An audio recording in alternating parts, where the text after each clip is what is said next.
missiles will hit the mosque and clear the place for the third Bet HaMikdash. That could also be a miracle. If it was up to me, the last time when they shot hundreds of missiles, I would pretend that one missile came from Iran and shoot it down. You know, then all the Arabs will go against Iran, and it will be the end of the problems. You make them fight with each other, this bunch of lunatics. Never too late, you deal with a bunch of cowards. As I mentioned last class, there are three major questions that will determine how this war is fought, what this war will end up looking like, and how the world will change. And as I discussed last class, I'm making three predictions about this war. The first is the United States will use ground troops. And this will mean that Donald Trump will institute a national draft. Okay? That's the first prediction. Second prediction is that Israel and the United States will not use tactical nuclear weapons in this war.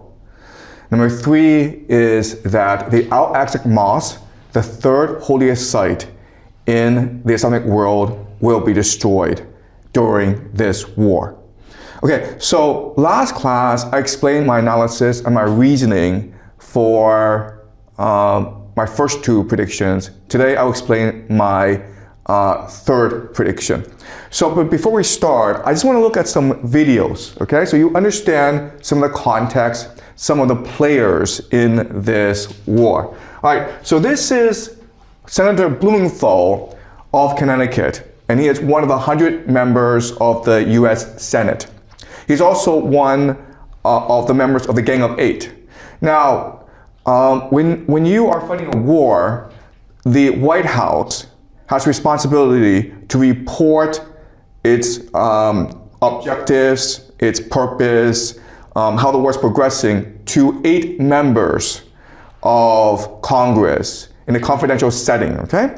And this is Senator Blumenthal after he's been debriefed by the White House. Okay, and this is what he has to say about the progress of the war so far. I emerged from this briefing as dissatisfied and angry, frankly, as I have from any past briefing in my 15 years in the Senate. I am left with more questions than answers, especially about the cost of the war. My questions have been unanswered, and I will demand answers because the American people deserve to know. And I guess I am most concerned about the threat to American lives of potentially deploying our sons and daughters on the ground in Iran. We seem to be on a path toward deploying American troops on the ground in Iran to accomplish any of the potential objectives here.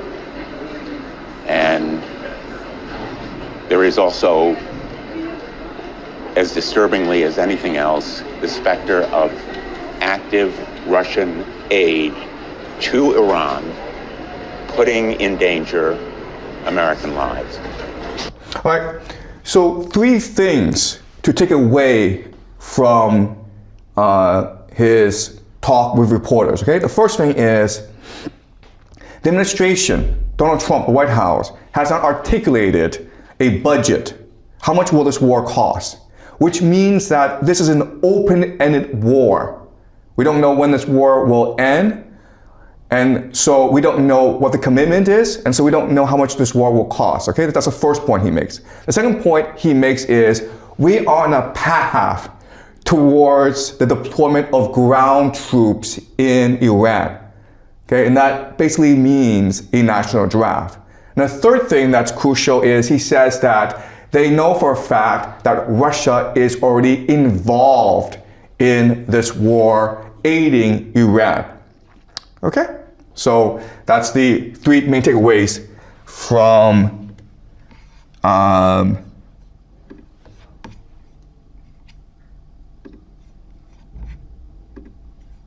Okay, so this is the foreign minister of Iran, Agachi, talking to NBC News. All right? And NBC News is going to ask Agachi, hey, there's talk in the United States already of ground troops being used against Iran. Okay? Now I want you to observe his response and then the response of the journalist. President Trump has not ruled out boots on the ground in Iran. Are you afraid of a U.S. invasion in your country? No, we are waiting for them. You were waiting for the U.S. military to invade, the ground troops? Yes, because we are confident that we can confront them, and that would be a big disaster for them. Okay, you understand? Okay. So you're saying that Iran is ready and willing to take on the U.S. military if there were to be ground troops? Well, we were ready for this. Okay, so again, certain things to appreciate. First of all, the foreign minister, Agachi, he is not at all concerned about ground troops. In fact, he basically said, it's a trap for you guys. You come in, we've been preparing for about 20 years for this, we will destroy you. Another thing that you will notice is the journalist is completely surprised by the answer. He's shocked into silence. He has to ask again, wait, are you saying you're ready for ground troops? And so this shows you that within Washington, D.C., okay, within the Trump administration, within the foreign policy elite, within the media elite, they haven't really thought this through out. They really haven't considered the possibility of losing this war. Washington, D.C. right now, it's a bubble, okay? It's an insular bubble where everyone just believes the same things, and that's very problematic if you are to continue fighting this war, okay? All right, let's continue.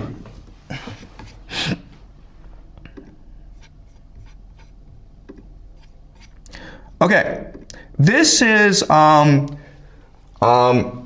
Rabbi Shneerson, and he is the leader, or he used to be, he's died, but he used to be the leader of an organization called the Shabbat Lubavitch. I'll be talking more about Shabbat Lubavitch as we go along, okay? But I introduce you to him now. This is year 1990, and he is talking to Benjamin Netanyahu, who is a young and upcoming politician in Israel, okay? And so let's look at the conversation.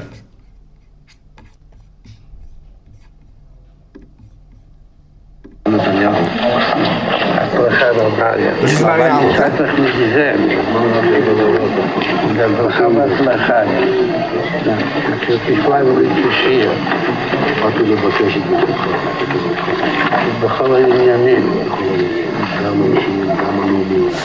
בזמן שישראל לאחרונה נתפסו כמה עניינים. מה שרואה עוד, וגם משהו שעדיין משאיר ליבו. אז הייתה משהו במה ידיעתו. עושים. הכנראה שהיא מספיק, שהיום כבר כמה שעות מגיעים עדיין ליבו. אבל יש עוד כמה שעות, אבל יש להשתדל גם היום. בצורה טובה. Okay, so what's going on here? Okay, so as an up-and-coming politician, Netanyahu is going to the rabbi, and the rabbis are the most powerful people in the Jewish society. He basically says, will you give me your blessing? Will you support me in my political endeavors?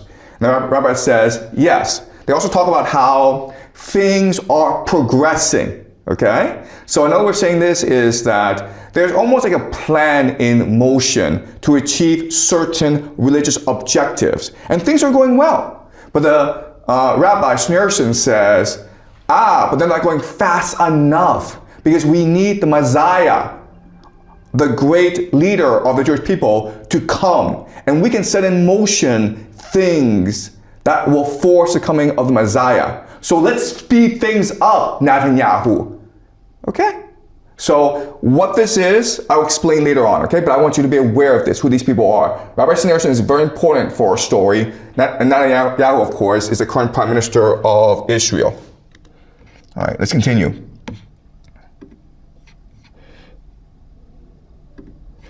right. We want to know what you're reading now. What I'm reading? Yeah. It's called The Jews Against Rome. What made you pick it up? Well, we lost that one. I think we have to win the next one. We want to know what you're reading now. Okay. All right, so that's a very quick exchange, okay? So a journalist is asking Benjamin Netanyahu, what book are you reading now? And he says, Rome versus the Jews. It's a book by Barry Strauss, an historian. And it goes on about the 3 wars that the Jews fought against the Romans. And it was essentially a Holocaust for the Jews. A lot of Jews either died or were enslaved. The Romans burned down the Second Temple. So there's this historical animosity of the Jews against the Romans. Okay? But what he said is, what Benjamin Netanyahu said is that I'm reading this book because we lost that war against Rome. But in the next war against Rome, we must not lose. The question then is, who's Rome? It's not Iran, guys. It's probably not Russia. It's probably America, right? The great empire. So this is strange because Israel is the ally of America in this war. But Netanyahu is saying that, no, our real enemy is Rome. And that's what we must prepare for, okay? So I want you guys to keep this in mind. All right, this is Peter Hegseth, who is the Secretary of War for Donald Trump, okay? And this is the year about 2018, where he is in Jerusalem and he's talking to Christian Zionists, okay? Who these people are, I'll explain later on, okay? But let's listen to his speech really quickly. And I and others had a chance to go see the Western Wall of the Temple Mount, the Western Wall tunnels, so much of the old city. And as you stand there, you can't help but behold the miracle before you. And it got me thinking about another miracle that I hope all of you don't see too far away. Because 1917 was a miracle, 1948 was a miracle, 1967 was a miracle, 2017, the declaration of Jerusalem as the capital was a miracle, and there's no reason why the miracle of the reestablishment of the temple on the Temple Mount is not possible. Okay, so he is a Christian. He's not a Jew. But what he's saying is that he's come to Jerusalem and he's visited these Jewish holy sites. And he can't help be amazed, be awed by the beauty, the spirituality of the Western Wall. He also goes on to say that there's been a series of miracles, okay? So 1917 was the Balfour Declaration, when basically the British Empire permitted the Jews to found the nation state of Israel. 1948 was when Israel was founded. 1967 was when when Israel fought a war against its Arab neighbors and won. Okay, and 2017 was when Donald Trump transferred the American embassy from Tel Aviv to Jerusalem, thus recognizing Jerusalem as the capital of Israel. And what he's saying is that, well, if this is a series of steps to achieving a divine plan, then the next miracle should be the rebuilding of Solomon's temple, the third temple, and that means destroying the Al-Aqsa Mosque. Okay? So what's going on here? Okay, again, I'll explain to you later on, but I want you to be aware of who these people are and how they think. All right, let's go one more video. And so if you want to build Solomon's temple, if you want to build the third temple, you need to get rid of the third holiest site in the Islamic world. And how do you do that? Well, there are some options, okay? So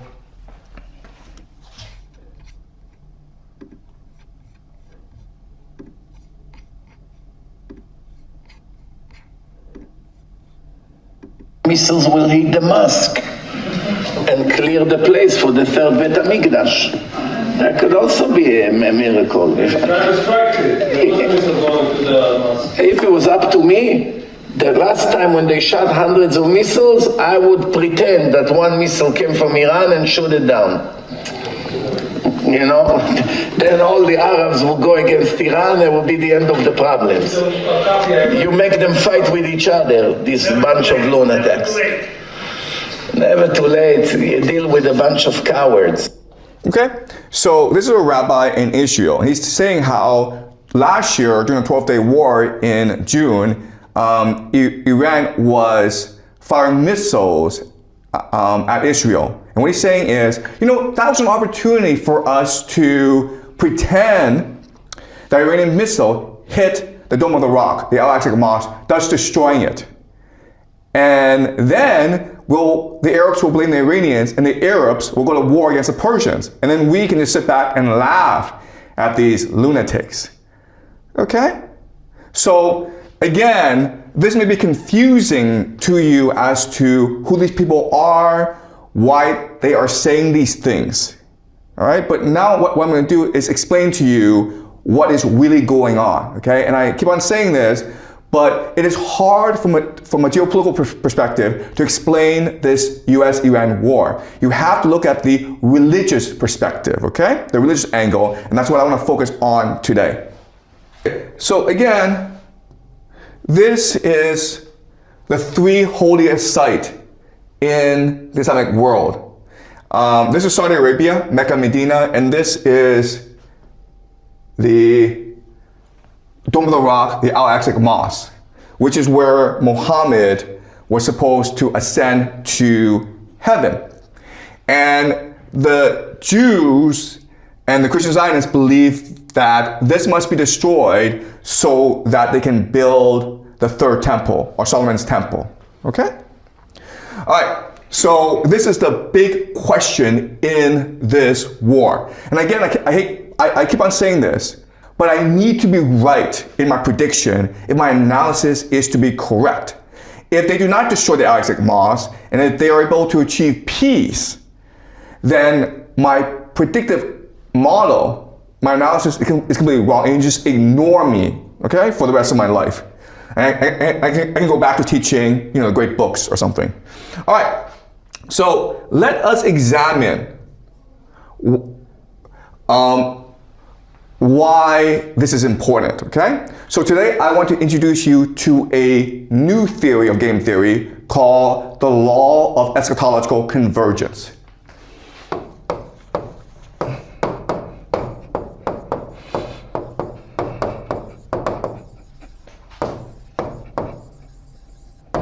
Okay, so this is a very hard thing to write down, okay? It sounds complicated, but it's not, okay? Eschatology, what it is a story of how the world ends. And it's very it's very compelling for people because, remember, we discussed this last semester, but as human beings, we have three questions.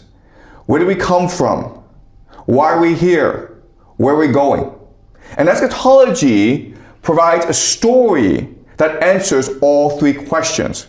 Why God created us, what our mission on earth is, and what God has planned for the end of the world. Okay? And different traditions will have different eschatologies.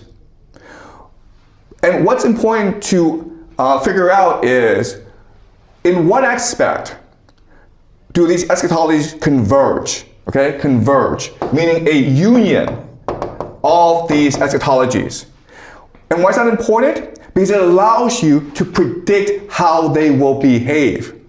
Think of a story as the operating system of a society. And as such, it's a script that they will act out. And if you're able to figure out the different scripts and see how they converge together, where the union of these different scripts are, then you can actually predict how the world will turn out. Okay? All right. So, having explained the law, I'm going to go into some theory to help us understand why this works. Okay? All right. So the first thing to understand is something called the universal law of game theory. okay? And the universal law of game theory states this. Whoever wins a game is able to do this, okay? Mass times energy times coordination. Okay? So these are the three things you want to look at to understand how well a player would do in a game. So mass is just the number of people involved on the team, okay? Energy is just how much attention, focus, motivation there is, okay? So think of it as attention or motivation or action, okay? Any of these words will do. But basically, how invested are you in winning the game? And how hard are you willing to work to win the game? And coordination is just the idea of synchronicity. And what I mean by that is how well do the teammates work together, okay?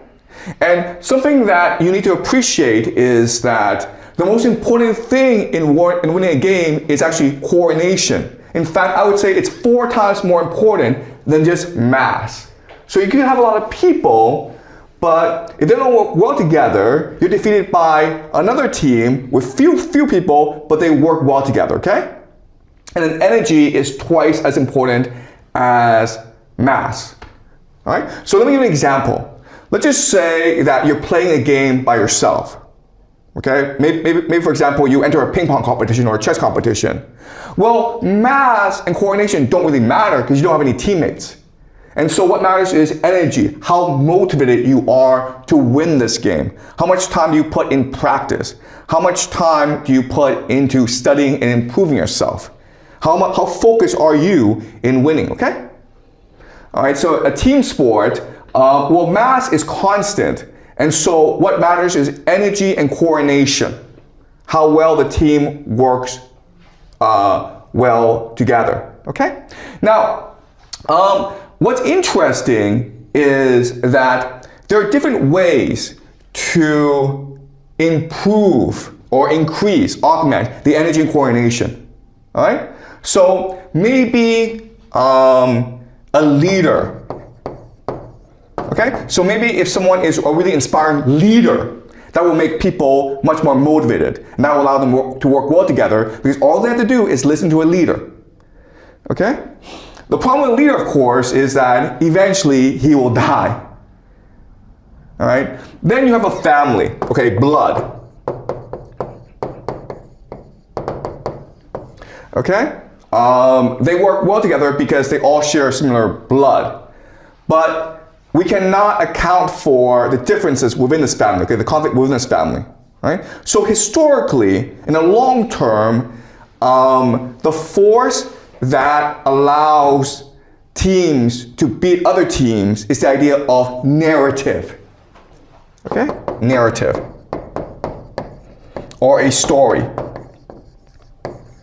okay? Why? Because it implants in the minds of all those who believe in the narrative a series of actions that they must take in order to win the game, okay? So think of it as a script. And in a script, you know what part you play, so you just have to act it out. And that allows for you all to work together to achieve the outcome that you desire, okay? Does that make sense? Okay? And in narrative, the most powerful form of narrative is the idea of eschatology. Because eschatology is a complete script. A complete script in which everyone knows what he or she must do in order to achieve the desired outcome. And eschatology also is able to transcend both time and space, meaning that you can actually spend centuries acting out the script because everyone knows his role anyway, okay? And it can transcend borders as well. You can go beyond ethnic identity and family, okay? So the most powerful mechanism in history is eschatology. right? So what is eschatology? All right, so most religions are similar. Most religions require you to be a good person. Be humble, be kind, be generous. But there are certain aspects of religions that are extreme, okay? And we can call them eschatologies.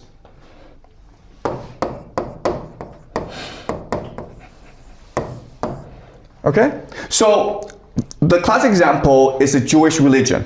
Okay? In the Jewish religion, if you're what you believe is that you no longer live in Israel because a long time ago, the Israelites pissed off God by disobeying him. God told the Israelites, do not worship false idols. But the Israelites sinned, they disobeyed, so they were kicked out of Jerusalem. And they were forced to wander the earth in the diaspora for centuries.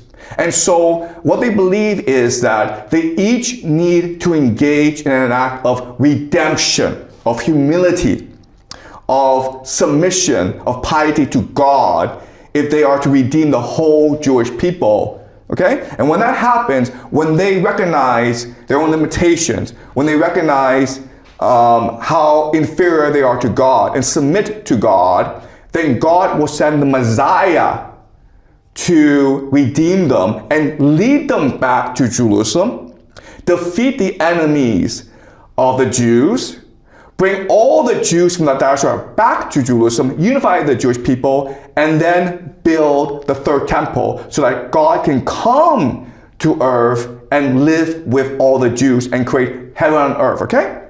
That is the Jewish religion that most Jews believe. Okay, like there are a lot of differences, okay, but I'm just trying to simplify it for clarity, okay? But then you have these extremes, fanatics, who have a different eschatology, okay? And these people we can say are accelerationists. And their point is that this is fine, but it's way too slow. And it dissolves us of individual responsibility. If you have faith in God, then you should want to hurry things up and force the return of God as soon as possible. And you do that by recognizing that if you actually, before the Messiah comes, if you actually go and create the nations of Israel, bring all the Jews back, build the third temple, defeat all the enemies, then the Messiah will come naturally, okay? And so of course, most Jews hear this and they think that this is blasphemy, it's heresy, because you are defying the will of God. You think you can manipulate God into action. That is wrong. That is the opposite of redemption. That is the worst possible sin you can make, okay? And so this eschatology is considered a fringe, an extreme, something to be ignored. The problem, though, is that if you think about it, what an eschatology really is doing is creating a vector to force the religion to move in a certain direction. Okay? And also, if you think about it, if this is the case where eschatology is a vector that forces the mainstream to move in a certain direction, then whichever eschatology is the most extreme, the most violent, will be the one that wins out. Okay? Okay, does that make sense? In other words, what we're going to do today is look at the most extreme versions of different eschatologies. Because, quite honestly, even though these extreme versions are shared by only a few people, they're the ones who are working the hardest to achieve their eschatology, and therefore they're forcing the religion they are in to move a certain way. Okay? All right. So you hear this and you think this is all confusing, but what I'm going to do now is I'm going to share with you a passage from a biography of Rabbi Shneirson. Remember, we had a look at Rabbi Shneirson talking to Netnyahu and saying, hurry up, let's hurry up the return of the Messiah, okay? He is in charge of Shabbat Lubavitch, which again is an extreme eschatology. But again, because they are so extreme, they're willing to work as hard as possible to achieve their vision, and therefore they are forcing the Jewish mainstream in a certain direction. Okay? All right, so this is a biography of Rabbi Shneerson. And the Shabbat Lubavitch movement was founded in modern-day Belarus, and over time it went over to America because it suffered a lot of persecution by the Russians. And today they are a global movement, and they are powerful in Russia, in America, and in Israel. Okay? So we will discuss the Shabbat Lubavitch as we move along, but I want to, with this passage, show you how coordination among eschatologists work, okay? All right? So the year is 1939. And the Nazis, Nazi Germany, again, who are anti-Semitic, they hate Jews, they want all Jews out of Europe, they are overrunning Europe. And by 1939, they have conquered Poland, Warsaw, okay? Now, Poland, Warsaw is where the head rabbi, the Rebbe of the Shabbat Lubavitch movement is. And his name is Yosef Yetzat, okay? And he's the father-in-law of Rabbi Shneerson. And he's an old man, and he's in Warsaw. The Nazis are overrunning the city. So his followers in America are want to save his life, okay? So then the question then is like, but how do you do that? Because America and Germany are not best friends.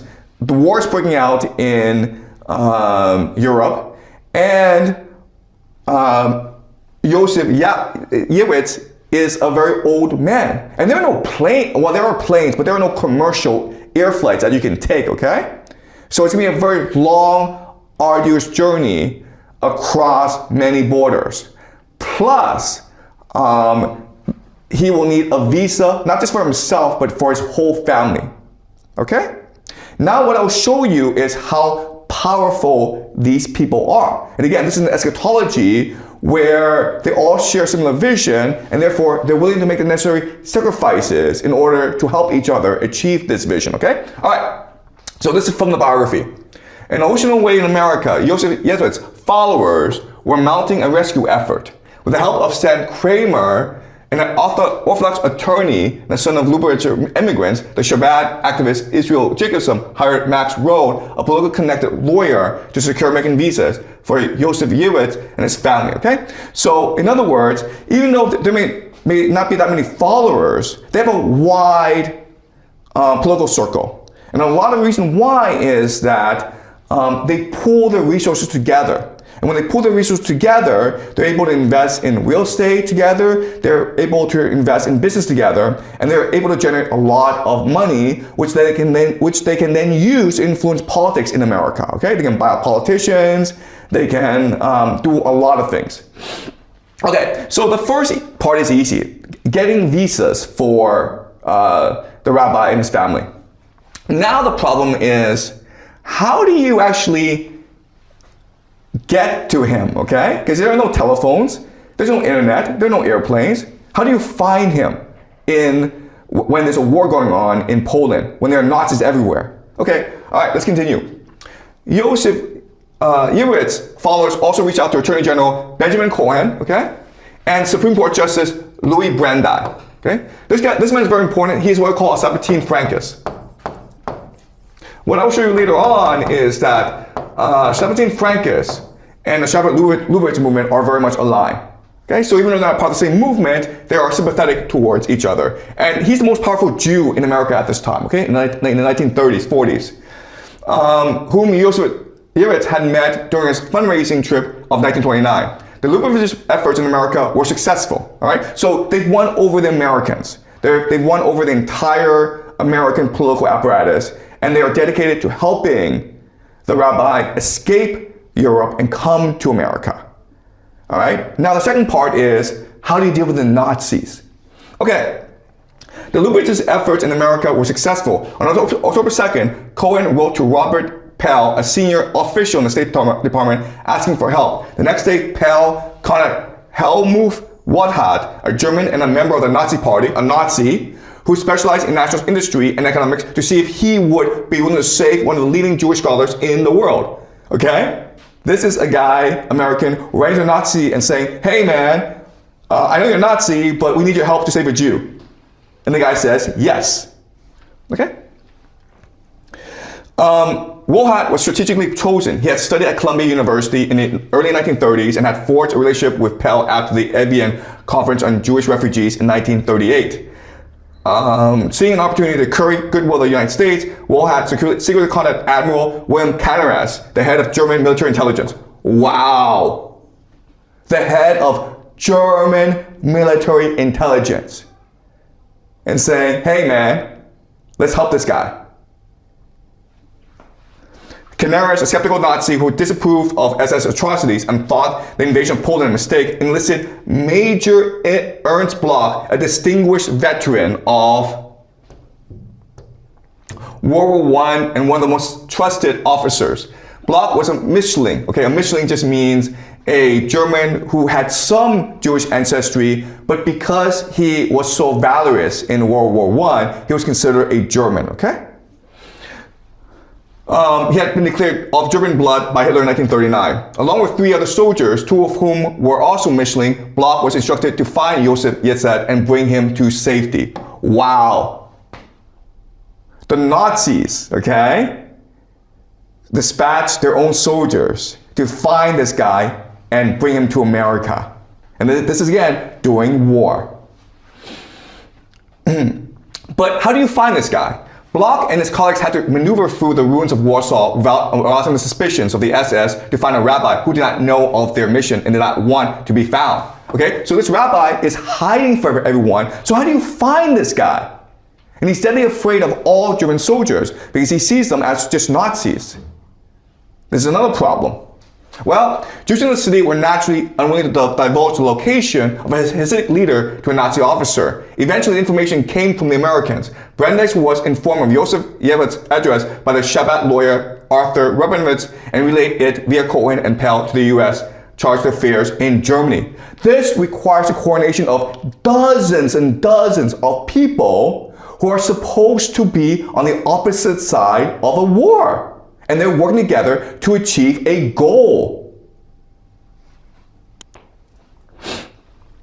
At the end of November, Bloch found Josef Yevlitz's apartment and after some confusion convinced the residents he was there to help. Once he had obtained fuel coupons, train tickets, and military clearances for SS checkpoints, Bloch loaded Josef Yevlitz and his family onto a truck and headed for the train station. There the family received first-class tickets and boarded a train filled with Nazi officials and soldiers. Okay, and that's how they got him out. In other words, they are able to work above the bureaucracy of different nation states in order to achieve their eschatological goal. Okay? All right. Does it make sense? All right. So now what I'm going to do is I'm going to go into the idea of eschatological convergence. Because once we know the different eschatologies, and we know how they converge together, we can actually make certain predictions about how this war will progress. Okay, so the first major eschatology I want to look at is called Zoroastrianism. And this is the first eschatology, and it's an eschatology of the Persian Empire, okay? And this eschatology is very simple. In the world, there's truth and the lie, okay? The light and the darkness. And it is our responsibility as humans to live for the light, to die for the truth against the lie. And at the end of days, there will be a final battle and a day of judgment, okay? So light versus dark, and then you have a day of judgment.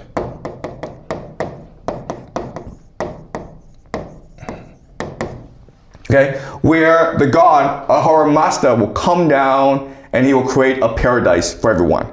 Okay? So what matters is to live a noble life and await the day of judgment where eventually heaven on earth will manifest. Okay?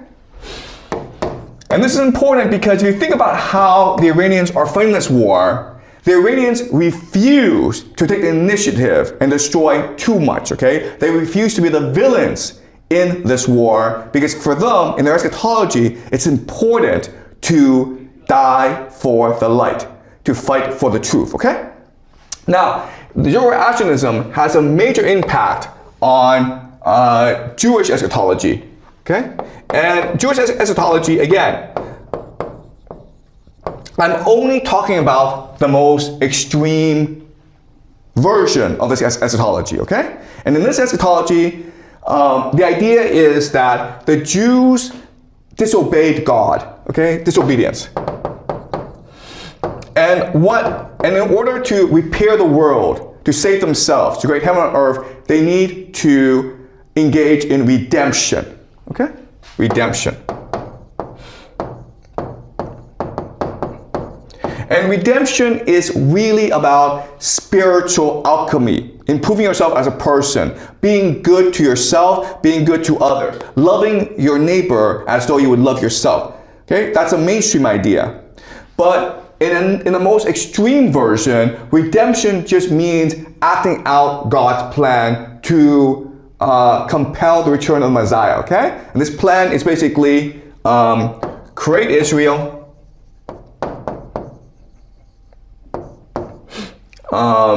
Return Jewish diaspora, build third temple,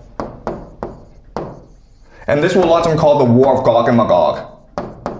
And then when the Jews are most threatened, the Messiah will come to save them from their enemies. And this will create something called the Messianic age, okay? When God rules over the earth through his Messiah, who comes from the house of David. Okay, all right. So again, this is a simple version. There are lots of different versions. This is the most simple version for our purposes, okay?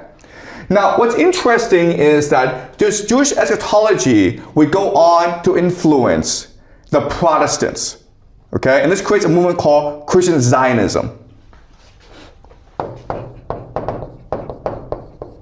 Christian Zionism, so the technical word for Christian Zionism is called premillennial dispensationalism.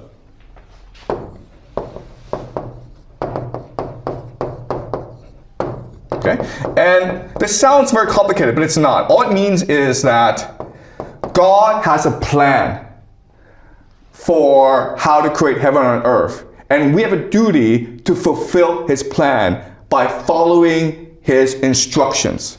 Okay? All right. So what Christian Zionism is doing is that it takes this Jewish eschatology and makes certain changes to it. Okay? So, for example, the first change that it makes is, okay, this plan is fine, but rather than say that the Jewish Messiah is the representative of God, what they say is that, no, he's actually the representative of Satan. Okay? So the Messiah, in a Jewish tradition, becomes the Antichrist in the Christian Zionist tradition. And why is this important? It's important because for the Christians, the Messiah must be Jesus. Okay? So the Messiah, so the Antichrist, what he does is that he rules over the world. He's very charismatic, and he rules the world in Jerusalem. And he starts the War of Gog and Magog in order to conquer the world and destroy the Jews. At this point, Jesus will return to save God's chosen people, the Jews. And when Jesus returns, there'll be something called the rapture, where all Christians will immediately ascend to heaven. Okay? So the rapture.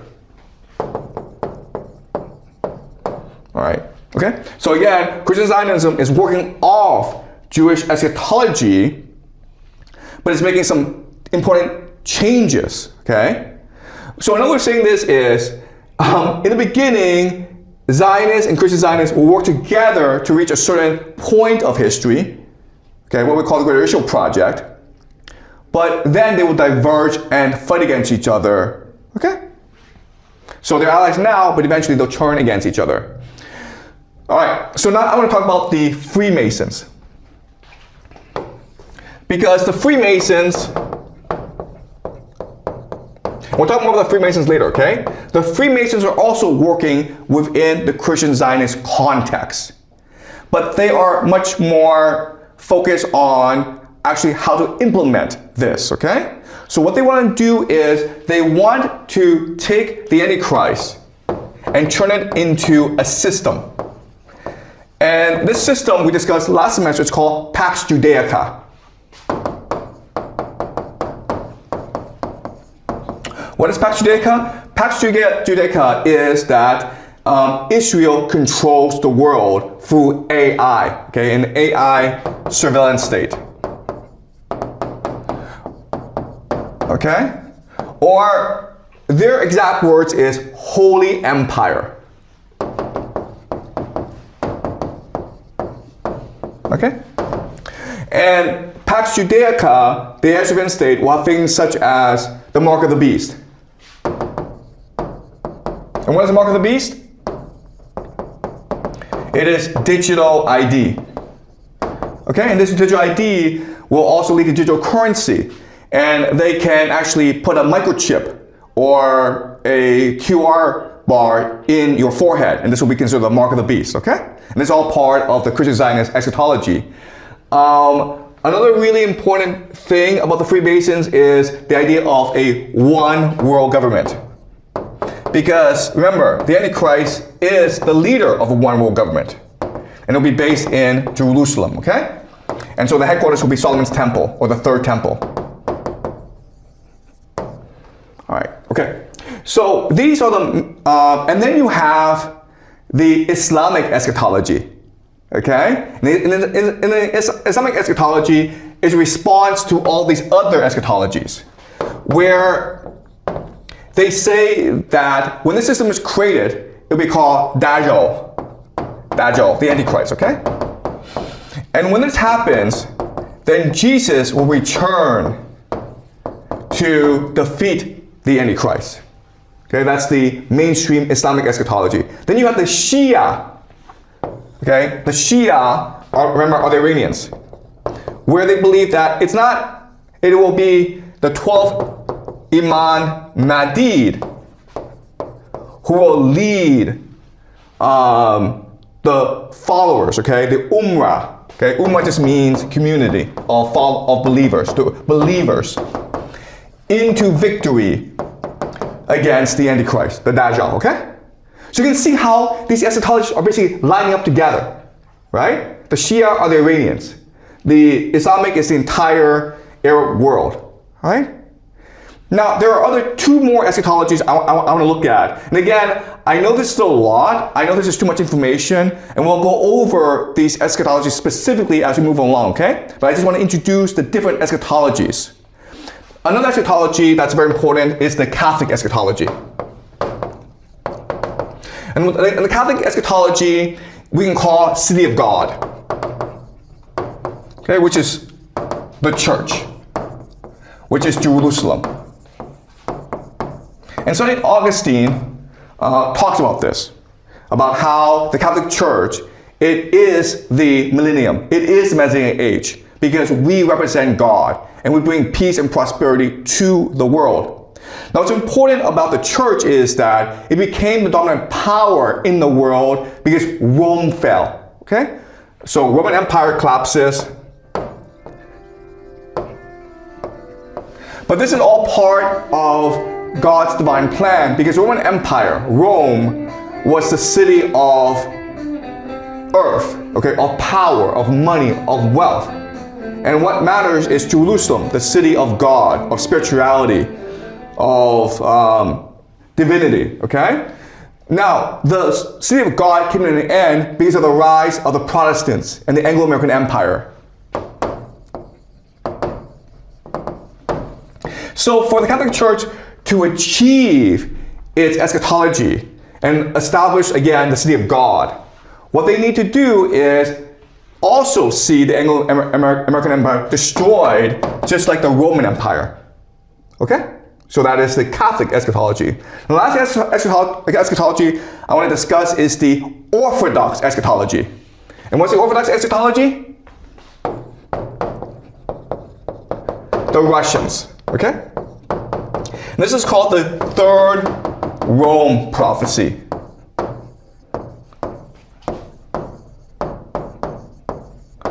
Okay? The Third Rome prophecy is basically that Moscow will become the third Rome. Okay, the first Rome was Rome, second Rome was Constantinople, the third Rome will be Moscow. And also what's really important to appreciate is that there will be no fourth Rome. So when Moscow becomes a third Rome, history ends. Okay, and peace and prosperity will come to the world. Okay, so what does this mean? It means that Russia will unite the Orthodox world.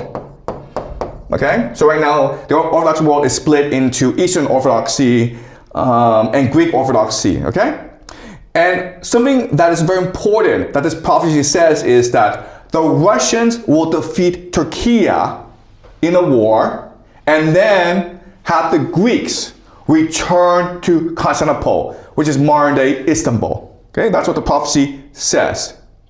And so you look at all these different eschatologies, okay? And again, guys, this is the majority of the world, right?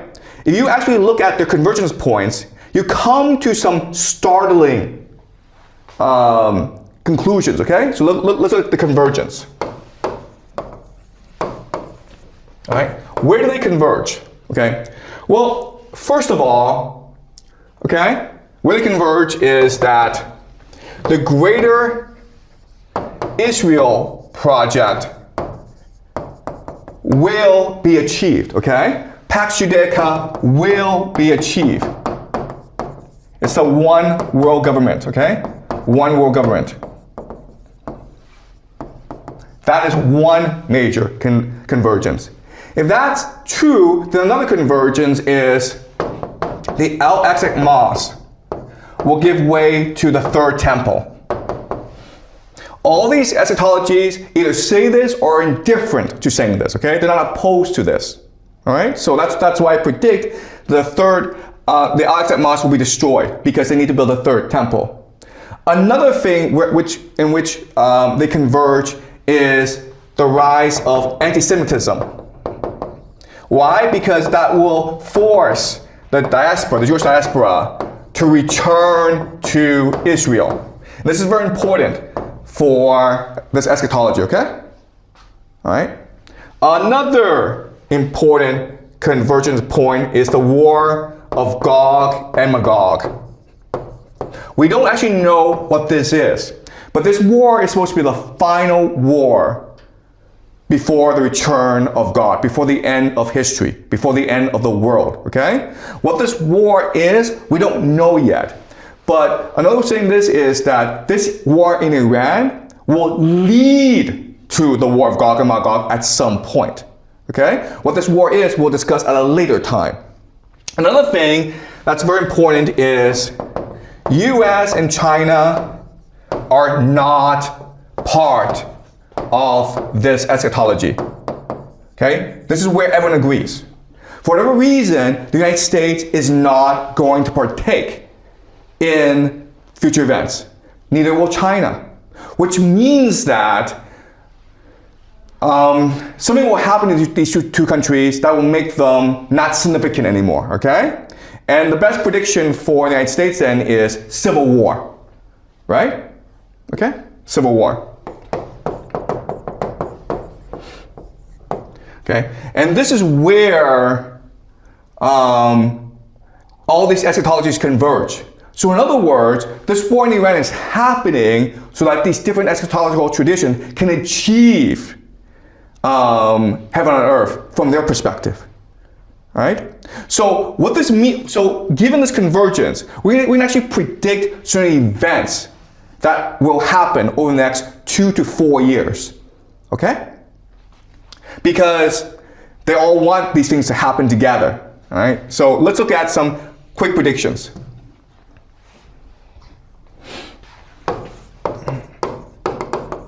Okay? First prediction, of course, is that the US will use ground troops. Because using ground troops will create a national draft. And what does a national draft do? It creates a civil war.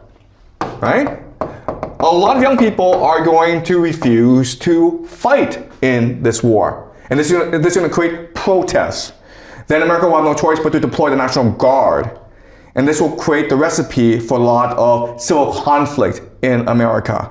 Okay? Another thing that will happen is because you use ground troops, you will lose the war, and then CENTCOM, which is the American military in the Middle East, will then transfer over to Israel. Okay? What's happening in this war is that the economies of the GCC are being destroyed. And that's part of the plan. Okay? Because for Israel to achieve the Greater Israel Project, it needs to absorb the GCC and parts of Turkey and parts of Egypt. Okay? So another way of saying this is that the GCC is basically finished. The intention is to collapse their economies and make them irrelevant. Right? The third thing we can expect is that Turkey will enter this war, and Saudi Arabia actually will enter the war. Because you want to use this war to weaken opposition to these eschatologies as much as possible. Okay? So Turkey and Saudi Arabia will enter this war, and they will suffer tremendously because of their participation. All right. Again, the Al-Aqsa Mosque will be destroyed. Okay? And then you have the rise of Persia. Okay? The rise of Persia. Why is this important? Because you need the Islamic world to unite against Israel for the end of days. Right? So you don't mind if actually Iran wins this war, because by winning this war, Iran will activate its Persian identity. And this is important for eschatology because in the war of Gog and Magog, people are interpreting Gog and Magog, which will march against Israel. They're interpreting Gog and Magog to be Persia and Russia. Okay? Okay? Together they will march against Pax Judaica. Number 6 is that in Israel, you will achieve the Pax Judaica and the Greater Israel Project. Okay, so the Greater Israel Project and Pax Judaica are not the same thing, guys. Greater Israel is just basically the territory that the Israelis believed that God had promised their ancestor Abraham. Pax Judaica is a one world government, okay, based on AI surveillance and the mark of the beast.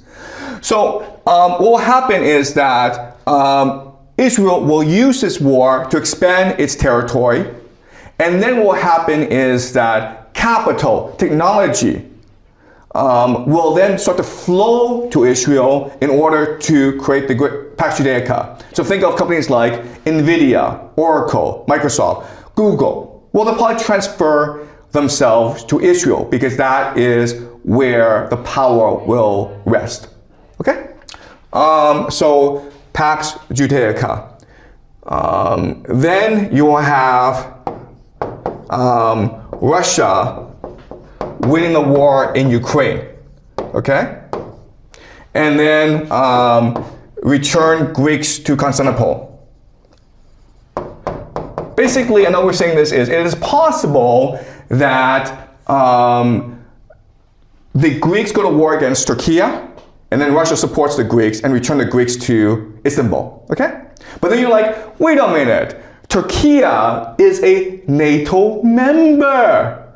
Well, we can also expect destruction of Europe. Okay? The end of NATO, basically. So, this war in Ukraine, it's not just about Russia protecting its borders. This war in Ukraine is also meant to achieve Orthodox eschatology, to destroy Europe, to destroy NATO. so that Russia can achieve the third Rome prophecy. That means the destruction of Europe. So I will discuss the Russian-Ukraine war later on as we go along, okay? But what I'm trying to show you is that just by, okay, analyzing the most extreme eschatologies of different religious traditions, you can then, from this analysis, pick out points in which they agree, okay? And at these points, you can figure out then how they will affect current geopolitics, to make certain predictions about how the war will progress, about how the world will transform itself in the next 2 to 4 years. Okay? So this is called the law of eschatological convergence. It gives us tremendous insight into why things are turning out the way they are. Okay? Because again, I keep on saying this, but purely from a geopolitical perspective, purely from a realpolitik perspective, this war in Iran makes no sense. But if you look at it from an eschatological perspective, then it makes perfect sense. Okay? Any questions? Yes. But I think, like, if we look into the war between America and Iran, I think Trump is trying to destroy Iran as the same way that he destroys Venezuela, but it fails, which led Iran to fight back. So I think this could also explain in a political way, but not religious. Okay. All right. That's a great point in that, listen, there's an explanation, which is that Trump is just stupid. He's arrogant. They had too much success in Venezuela. They go into Iran, and they think it's the same thing. And now they're losing, okay? And because they're losing, they are just panicking, okay? Okay, that's true. And if this explanation is true, then what will happen, what we can expect to happen is that Trump declares victory and goes home. Okay? That's what we can expect. And if the US does go home, then you're right, okay? So we can expect, but sorry, the question then is what happens next few months? All right. What you need to understand is this. War is not simple. Once you start a war, you can't end the war. All right, so let me explain really quickly why, okay? So you have Iran, and the main advantage that Iran has over the United States is the GCC cannot defend itself, okay? Because it's just a desert. And Iran, it's a mountain fortress, so it can shoot rockets, it can shoot drones at the GCC, and the GCC can't defend itself, okay?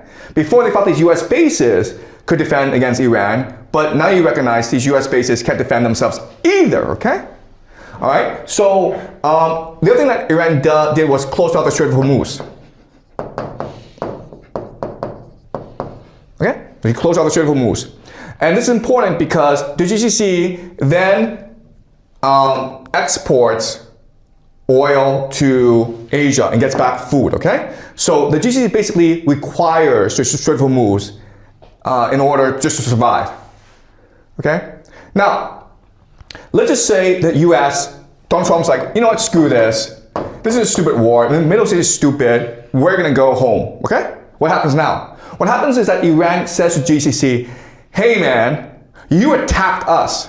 You destroyed our infrastructure, you destroyed our economy, you have to pay a compensation, okay? Right? Also, hey man, now we control the Strait of Hormuz, so if you want to use Strait of Hormuz, you have to pay us a toll. You have to pay us a tax. Right? So all this money of the GCC, before it's going to the United States to fuel the US economy, now where does it go? It goes to Iran. Right? That's a lot of money, man. We're talking about trillions and trillions of dollars. And what will Iran use with this money? It will use this money to repair its economy. So in 5 to 10 years, this is going to be an economic miracle. Where now Iran is able to industrialize really fast. And as a result, what's going to happen? What's going to happen is that if the United States leaves the Middle East, Iran becomes the superpower and controls the entire Middle East, right? Now Israel has nuclear weapons.